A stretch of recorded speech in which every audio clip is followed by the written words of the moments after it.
Well, we have had some pretty harsh words yelled to us today. A voice called wisdom called us simpletons. Did you hear that? No, I haven't been called a simpleton in a while. Jesus, through the words translated by Eugene Peterson, let's see if I can find, what was that? Blockheads. And then we have the audaciousness of Robin Williams to say excrements in church. Oh, I can't believe anybody would do things like that. And what is it all about? It's all about trying to get us to think a little more deeply. I just love the beginning of the new church year, the program year. We call it Rally Day.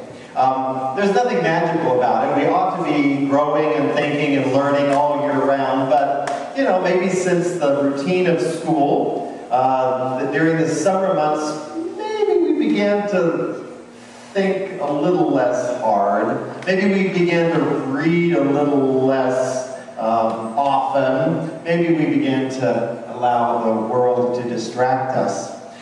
So the first Sunday after Labor Day, we kind of shimmy up to the plate and say, okay, I'm ready to start learning again. Wisdom. But we have been challenged this day in several ways to not just have book learning, as they say. So I wanted us to take just a moment and think a little bit about the different ways we learn. And I want to ask, first, about schools, because we think about schools are the place that we learn. Here's a Little Red Schoolhouse, which is kind of our stereotypical way of thinking of school, but I found a couple of pictures of Roswell High School, one of the places that I went to learn. I had books. I actually have some of my stacks of books here that I got in school. And I'd like for you all to call out, where are some schools you have gone to, whether it was elementary or high school or college or what? Name out some schools. Victory Park. John Marshall. West Tech. John Hay. John Hay. Western Michigan. Western Michigan. Ohio State. Ohio State. Medina. Artemis. Ward. Artemis Ward. Byron College. Tri-C. Byron College. Where? Monticello? Monticello. Great. So you got the idea. There are many, many places we learn. Now, do you think wisdom, who's speaking to us from Proverbs, is calling us to ignore all the things we learned in school? Do you think Jesus, when he calls us blockheads, is making fun of us learning in school? No, I don't think so. I think those are very important places where we get some of the basics, the introductions to the kind of framework for thinking. The other thing I want to think about is teachers. We learn from teachers. Now, I don't have any pictures of my teachers. I have to say I had several very, very good teachers. My first grade teacher was Mrs. Dale. One of my favorite teachers in high school was Mrs. Linder.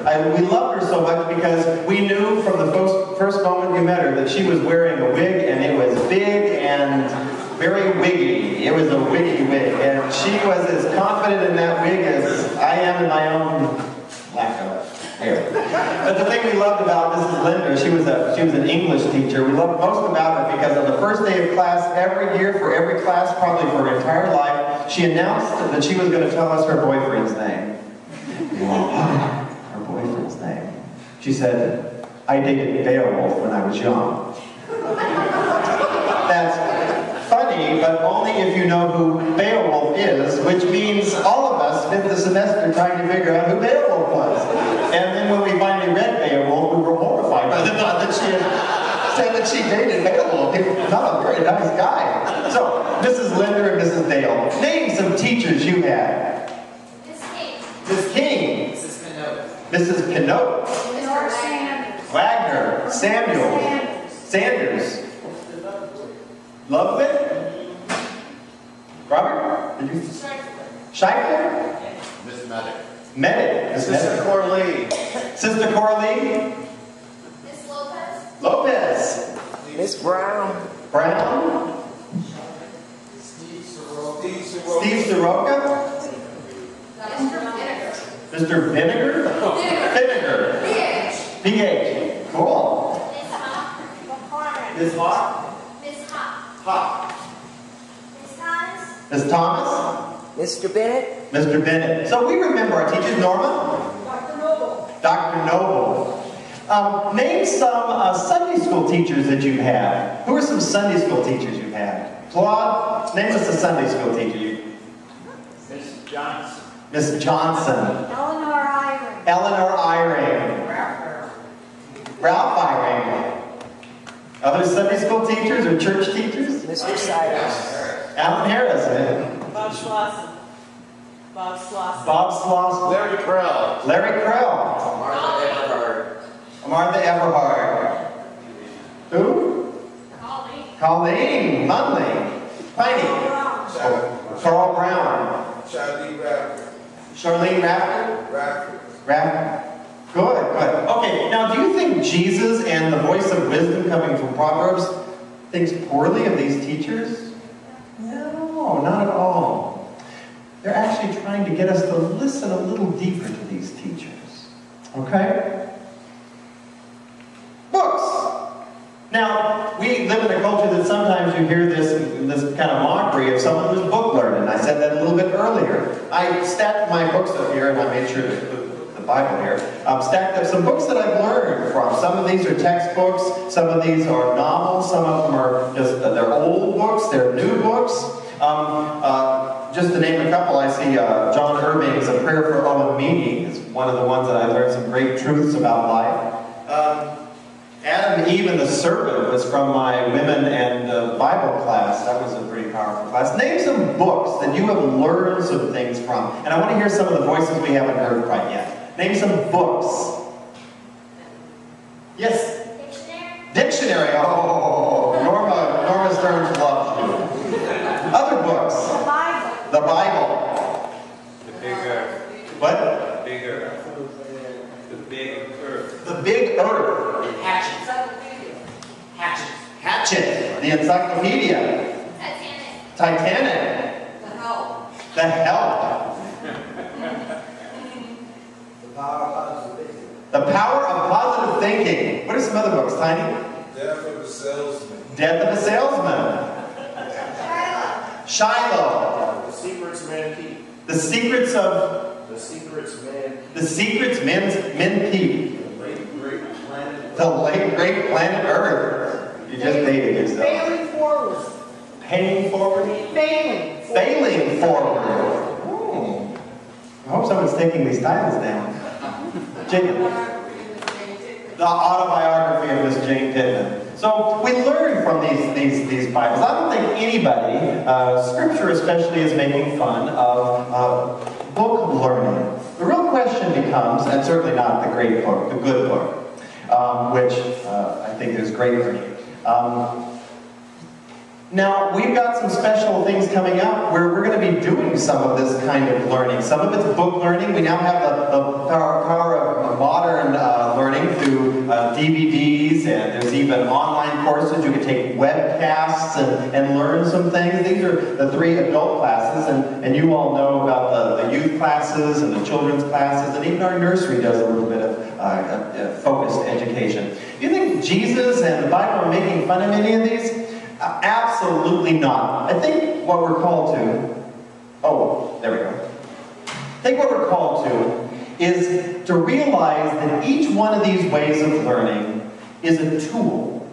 And like any tool, it can be used well, it can be used poorly, or it can be used not at all. A book is like a shovel. You can hit someone over the head with it. You can leave it on the shelf or in the garage, never use it. Or you can use it to dig up the earth, to to make the soil soft enough and palatable enough for seeds to grow. So what I heard in the scriptures we use today, both in the challenge from the prophet's wisdom, and from Jesus, and what I did with the selections from Matthew is I really just took out from the midst of the parables each of these descriptions of what Jesus said about his teaching, so that we didn't get focused on the parables. And what he's asking us to do, what the Bible asks us to do, is to take the tools that are rich and full and wondrous in our lives, whether they're schools and classes, whether they're teachers, or educators, whether official or not, whether they're books or DVDs, whether they're other people that we talk with and learn from, and make them real in our lives. And the only way that that is going to happen is we're going to have to take time, we're going to have to be intentional about it, and we're going to have to stick with it. And if we do so, it will make our lives richer and fuller and more vibrant.